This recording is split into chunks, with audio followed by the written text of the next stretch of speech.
Ladies and gentlemen, the Honorable Joe Courtney, United States Representative from the 2nd District of Connecticut. Good morning.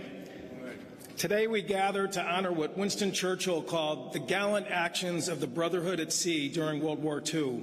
Franklin Roosevelt, the strongest advocate for the U.S. Merchant Marine Service in our nation's history, both as Assistant Secretary of the Navy in World War I and President during World War II, said it best at the end of the war.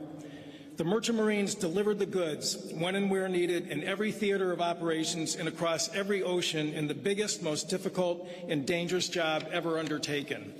He was right, particularly about the dangers. 2,000 ships were sunk, and the service suffered a staggering fatality rate of 1 out of 26, double the casualty rate of the U.S. Navy. Unfortunately, the U.S. Congress has not always equaled FDR's devotion.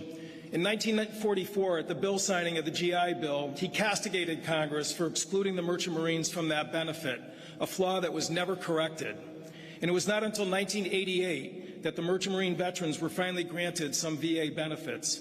I heard about that neglectful treatment from my wife Audrey's older cousin, Raymond Starkey, who was a World War II Merchant Marine radio man who sailed in the frigid, U-boat-infested Barents Sea and delivered critical supplies in the war effort in Murmansk, Russia.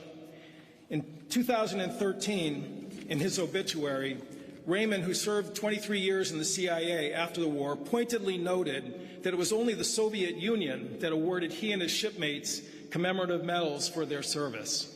So, as Raymond noted, today's ceremony is long overdue, and I congratulate Mr. Garamendi and Don Young and the bipartisan leaders, and particularly the members of the Brotherhood of the Seas that are present here today for their unflagging commitment to this cause. Today, however, should not be viewed as just a walk down memory lane. The future mission of the U.S. Merchant Marines is looming ever larger in increasingly contested maritime domains at a time when 90% of goods are imported and exported into the U.S. and come by sea.